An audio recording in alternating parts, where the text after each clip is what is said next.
या देवी सर्वभूतेषु मां सिद्धिदात्रीरूपेण संस्थिता नमस्तस्यै नमस्तस्यै नमस्तस्यै नमो नमः।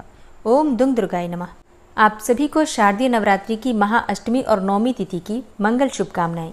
मां जगदम्बा की कृपा सदैव आप और आपके समस्त परिवार पर बनी रहे। 11 अक्टूबर 2024 आज है शुक्रवार का दिन और आज शारदीय नवरात्रि की दुर्गा अष्टमी है। नवरात्रि की अष्टमी तिथि पर और नवमी तिथि पर कन्या पूजन हवन इत्यादि किया जाता है। तो आज की वीडियो में मां सिद्धिदात्री की पूजा के साथ ही आपको कन्या पूजन और हवन के शुभ मुहूर्त की भी जानकारी दी जाएगी, तो वीडियो को अंत तक जरूर देखिए। तो बात करेंगे शुभ मुहूर्त के बारे में, लेकिन उससे पहले जानते हैं कि नवरात्रि के 9वें दिन मां सिद्धिदात्री की पूजा आपको किस प्रकार से करना है। 11 अक्टूबर को मां सिद्धिदात्री की पूजा हम करेंगे और हाँ, 12 अक्टूबर को भी सुबह नवमी तिथि रहेगी, तो 12 अक्टूबर को भी मां सिद्धिदात्री की पूजा आप कर सकते हैं। तो नवमी तिथि के दिन भी पूजा आपको बिल्कुल उसी प्रकार से करनी है। सुबह आप जल्दी उठेंगे, स्नान इत्यादि से निवृत्त होकर साफ स्वच्छ वस्त्र धारण करेंगे। आज हमें किस रंग के वस्त्र धारण करने चाहिए? देखिए, मां सिद्धिदात्री का प्रिय रंग होता है बैंगनी या जामुनी। ऐसा माना जाता है कि बैंगनी कलर या जामुनी कलर सिद्धि प्रदान करने वाला होता है, आध्यात्म की ओर ले जाने वाला होता है। और इसके अलावा गुलाबी रंग भी मां को बहुत प्रिय होता है, तो आप गुलाबी रंग के वस्त्र धारण करके भी पूजा आराधना कर सकते हैं। लाल, गुलाबी या फिर आप किसी हल्के रंग के वस्त्र धारण करके पूजा कीजिए। शुभ रंगों का प्रयोग आज कीजिए। आज बहुत शुभ दिन है, मां सिद्धिदात्री का दिन है और संपूर्णता है आज नवरात्रि की, तो शुभ रंगों का प्रयोग करना चाहिए। तो स्नान इत्यादि से निवृत्त होकर साफ स्वच्छ वस्त्र धारण करके सबसे पहले भगवान सूर्यदेव को जल अर्पित करना चाहिए। उसके बाद आप अपने घर के मंदिर में आ जाइए, जहां पर आपने मां भगवती दुर्गा की चौकी स्थापित की है।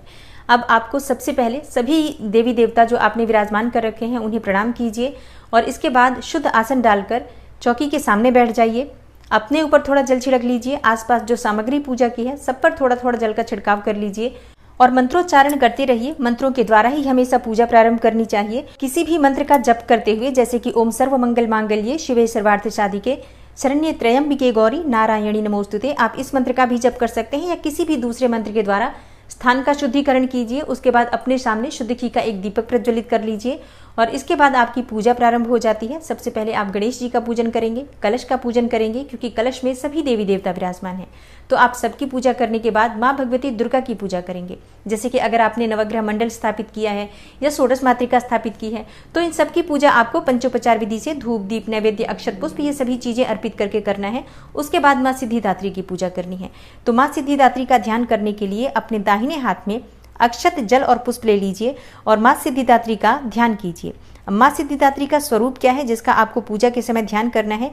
देखिए, मां सिद्धिदात्री कमल पर विराजमान है। देवी सिद्धिदात्री की 4 भुजाएं हैं, जिसमें गदा, कमल, शंख और सुदर्शन चक्र विद्यमान है। मान्यता है कि मां दुर्गा की 9वीं शक्ति देवी सिद्धिदात्री की पूर्ण श्रद्धा से अगर आराधना की जाए तो अष्ट सिद्धियों की प्राप्ति हो जाती है, नवनिधियों की प्राप्ति होती है, बुद्धि और विवेक की प्राप्ति होती है। गंधर्व, किन्नर, नाग, यक्ष, देवी देवता और मनुष्य सभी इनकी कृपा से सिद्धियों को प्राप्त करते हैं। इसलिए मां को सिद्धिदात्री कहा जाता है। मां सिद्धिदात्री अपने नाम के स्वरूप से ही अष्ट सिद्धियां अर्थात अणिमा, महिमा, गरिमा, लघिमा, प्राप्ति, प्राकाम्य, ईशित्व और वशीत्व प्रदान करने वाली देवी मानी गई हैं।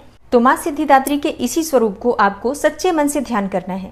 उसके बाद जो आपने दाहिने हाथ में अक्षत, जल और पुष्प ले रखा है, मां दुर्गा के सामने अर्पित कर दीजिए और विधि विधान से जो भी सामग्री आपके पास उपलब्ध हो सभी सामग्रियां मां को एक एक करके अर्पित करके उनकी पूजा आराधना कीजिए। मां सिद्धिदात्री का बीज मंत्र है ह्रीम क्लीम ऐं सिद्धयै नमः। इसी मंत्र के द्वारा आप उनका ध्यान कर सकते हैं। और जो मैंने वीडियो के शुरू में बोला है मंत्र, जैसे कि या देवी सर्वभूतेषु मां सिद्धिदात्री रूपेण संस्थिता नमस्तस्यै नमस्तस्यै नमस्तस्यै नमो नमः, इस मंत्र के द्वारा भी आप पूजा कर सकते हैं। और आज के दिन मां सिद्धिदात्री को खीर का भोग आप लगा सकते हैं, हलवा, पूरी और चने का भोग आप लगा सकते हैं। शास्त्रों के अनुसार नवरात्रि की 9वीं तिथि के दिन 9 प्रकार के फल मां को अर्पित करने से मन की समस्त कामनाएं पूर्ण होती हैं और 9 प्रकार के पुष्पों से मां की पूजा करनी चाहिए। 9 दिए प्रज्वलित करके मां की आराधना करनी चाहिए। तो बहुत महत्वपूर्ण होती है नवरात्रि की 9वीं तिथि। आज के दिन अगर आप इन उपायों को करते हैं तो निश्चित ही आपको मां सिद्धिदात्री की कृपा से समस्त प्रकार की कामनाओं के पूर्ण होने का वरदान प्राप्त होता है। और मां का प्रिय पुष्प है कमल का पुष्प, गुलाब का पुष्प, गुड़हल का पुष्प। इन पुष्पों में से जो भी पुष्प आपके पास उपलब्ध हो मां को अर्पित कीजिए। अगर आप 9 रंग के पुष्प अर्पित कर पाते हैं तो अत्यंत श्रेष्ठ होगा, नहीं तो जो भी पुष्प आपके पास उपलब्ध हो उसी पुष्प को आप 9 की संख्या में मां को अर्पित कीजिए। मतलब 9 पुष्प मां को अर्पित करके उनसे प्रार्थना कीजिए, तो निश्चित ही आपकी कामना पूर्ण होती है। और हाँ, पूजा विधि विधान से करने के बाद माँ की आरती कीजिए। लौंग और कपूर से आरती आप कर सकते हैं, या फिर शुद्ध घी के दीपक में भी आप थोड़ा सा कपूर डालकर माँ की आरती कर सकते हैं। और उसके बाद माँ से क्षमा प्रार्थना कर लीजिए। व्रत में किसी भी प्रकार की भूल चूक हुई हो, या नवरात्रि में जो हमने पूजा की है या जो प्रार्थना की है, मंत्र जप इत्यादि किए हैं, तो उसमें किसी भी प्रकार की जाने अनजाने हमसे गलतियां हुई हो या परिवार के किसी भी सदस्य से कोई गलती हुई हो, तो माँ से उसके लिए क्षमा प्रार्थना कर लीजिए। और हमेशा आपको माँ दुर्गा की कृपा प्राप्त होती रहे, इसके लिए प्रार्थना कीजिए। मन की जो भी आपकी कामना हो, माँ सिद्धिदात्री उसे पूर्ण करें, इसके लिए माँ सिद्धिदात्री से प्रार्थना कीजिए। अब आपकी पूजा जब पूर्ण हो जाती है तो थोड़ा सा जल अपने आसन पर डालकर 2 उंगलियों से अपने मस्तक पर 2 बार लगा लीजिए, जिससे कि इस पूजा का आपको संपूर्ण फल प्राप्त होगा। और अब जानते हैं 11 अक्टूबर के शुभ मुहूर्त के बारे में।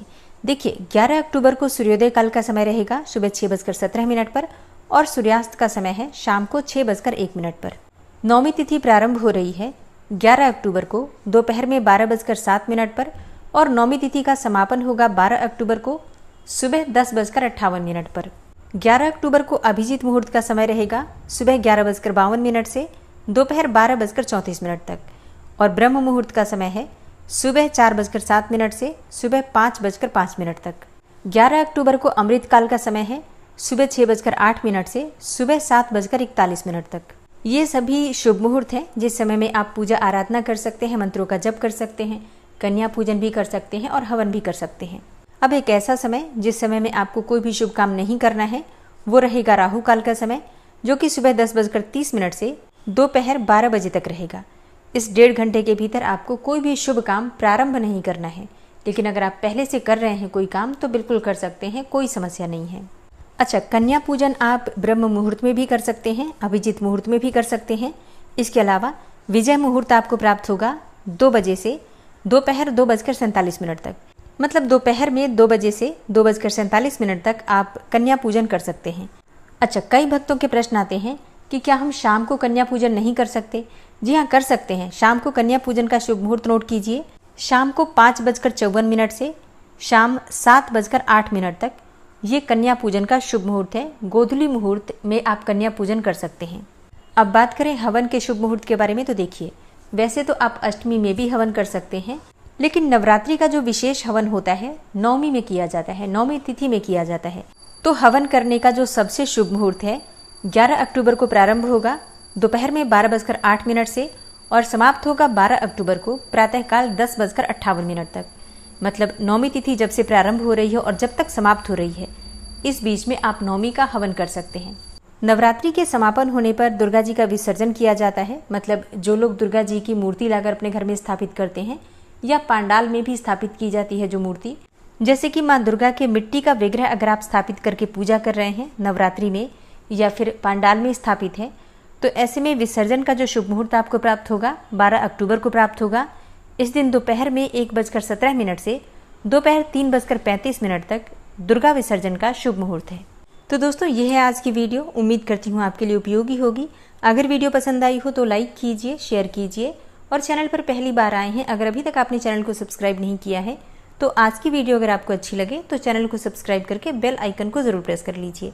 इससे ये होगा कि इस चैनल पर जो भी नई वीडियो अपलोड होंगी उनकी नोटिफिकेशन आपको सही समय पर प्राप्त होगी। मिलती हूँ मैं आपसे अगली वीडियो में, तब तक के लिए जय श्री राधे।